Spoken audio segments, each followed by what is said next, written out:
One of the things that I find interesting is that when Christians pick on gay people, which they love to do, I ask them if they ever have eaten pork.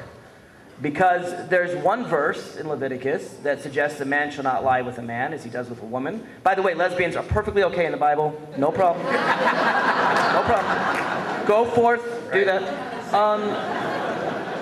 But there are hundreds of prohibitions of the kosher laws, the dietary laws. Hundreds of them, and they're very clear and they're very specific. There are things about, whether you can mix a nylon thread. I don't remember the thread. I'll ask the churchman on my right. A natural thread with a synthetic thread. You can't mix those together. It's in the same verse that talks about a man shall not lie with a man. And they say, well, Jesus abolished all that old law stuff. So why are they still quoting it to persecute gay people? Jesus never mentioned gay people. Jesus never married. I'm not saying. It's interesting.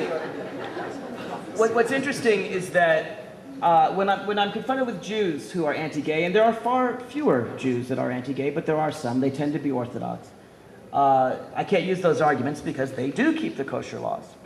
Here's an interesting thing for your Orthodox Jewish homophobe that they can never answer. Even Orthodox Jews have to know that even Jewish law changes over time. And I'll give you an example from Jewish history. Prior to about the 1700s, if you were deaf-mute under Jewish law, they truly believed you were deaf and dumb. They did not know the science at the time. They thought if you could not speak, if you could not hear, you were mentally retarded. And under Jewish law, you are accorded certain rights and privileges only if you're sane, if you have full mental faculties. If not, you're certainly treated humanely, but you don't have sort of a right to participate in the community. It's the same, sort of how if you sign a will in America, you have to be of sound mind. Well, Jews thought until the 1700s, like the rest of the world thought, that people who were deaf and dumb truly were dumb. We learned in the 1700s with the advent of science that guess what? Deaf and dumb people aren't dumb at all, they just can't hear. And they can even learn to speak. When that happened, Jewish law changed.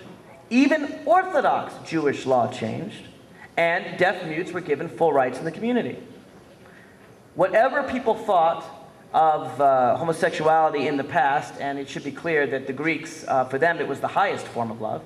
And in fact, some argue that these passages of the Bible were a way to separate the Jews from the Greeks. It's clear that we know now from science that it's not a choice. It is the same as the deaf-mute example. So even for those who truly follow all the laws of the Bible, they have to understand that it changes over time. Last thing I want to talk about is the faith-based initiative, because I did work a lot on it. And this is a really egregious thing. And the most egregious thing is that virtually no one understands what this bill's about. Obviously, it's about giving money to religious institutions, but that, in my view, is actually okay and has been going on for decades. We have been giving millions of dollars, billions over the course of decades to Catholic Charities, to Jewish Federation, to United Methodists, all kinds of groups, under the proviso that they don't discriminate with the funds. In other words, Catholic Charities, you can have funds, you can do good, but if a Jew or a Muslim or an atheist walks in the door and needs food from your food kitchen, you have to serve them. And if they want to work in your food kitchen, you have to employ them. That was the only condition.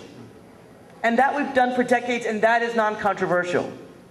The only thing Bush's faith-based initiative did, and this was almost never came out in the press, was it allowed people to discriminate with government funds.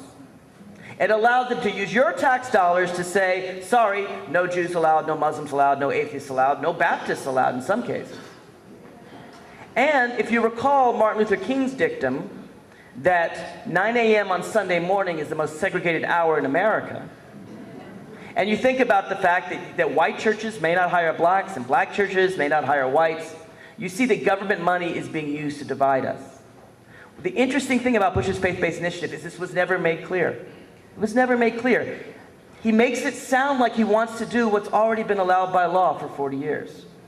And so we did manage to go around, we did manage to convince people to stop it. I just want to conclude by saying that it's okay to read the Bible. It's fascinating literature. If you want to believe, that's terrific. This is what America is all about. If you don't want to believe, that's also what America is all about. But you got to speak the language of 30% of Americans, even if it's only 25%. Heck, they all live in Colorado Springs. And in order to talk, don't be afraid if they quote a verse at you, because even the Bible is on our side. Thank you very much.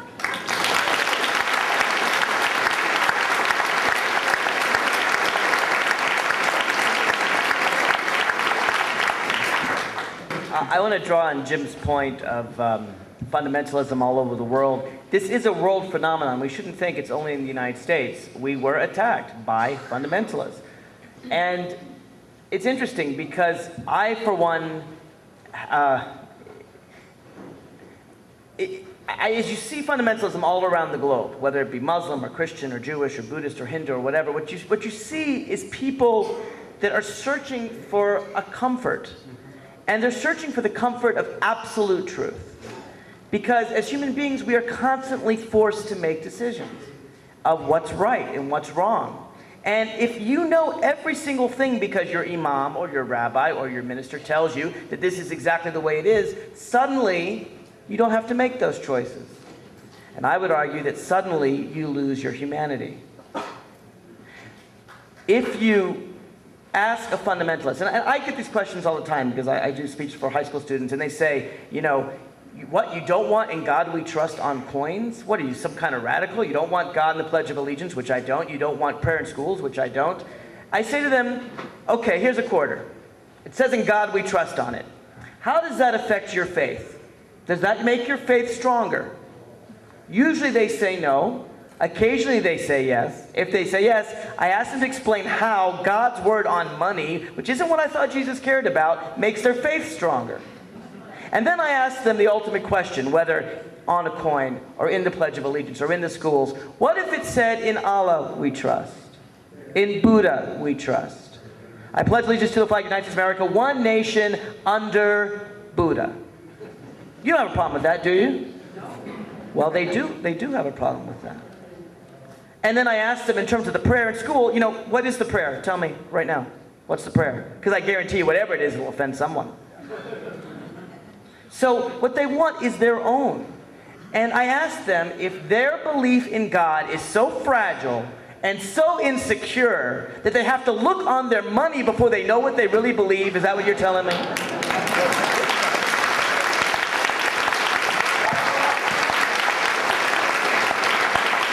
So far, I've never gotten a yes answer to that. But I would conclude with a biblical story. It's the story of Adam and Eve. The beautiful thing about the story of Adam and Eve, as I read it, is that before eating from the tree of knowledge of good and evil, Adam and Eve were no different than the animals. They were living in the Garden of Eden. They could eat when they wished. They simply, eat, sleep, copulate. That's what they did. That's what the animals do. No thought, no knowledge of good and evil, no knowledge of moral choices. When they ate from the tree of knowledge of good and evil, God said to them, all right, you've chosen to make moral choices. Because of that, you know pain. Because of that, you can die. But what that means is, mankind, you have free will. To believe in an absolute truth is to deny the fundamental principles of Adam and Eve, that it is up to us to determine what is good and what is evil.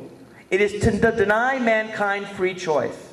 And as I was saying to the wonderful woman who's housing me here today this morning, the only thing that I am absolutely certain about is that there's nothing of which I can be absolutely certain about. Thank you.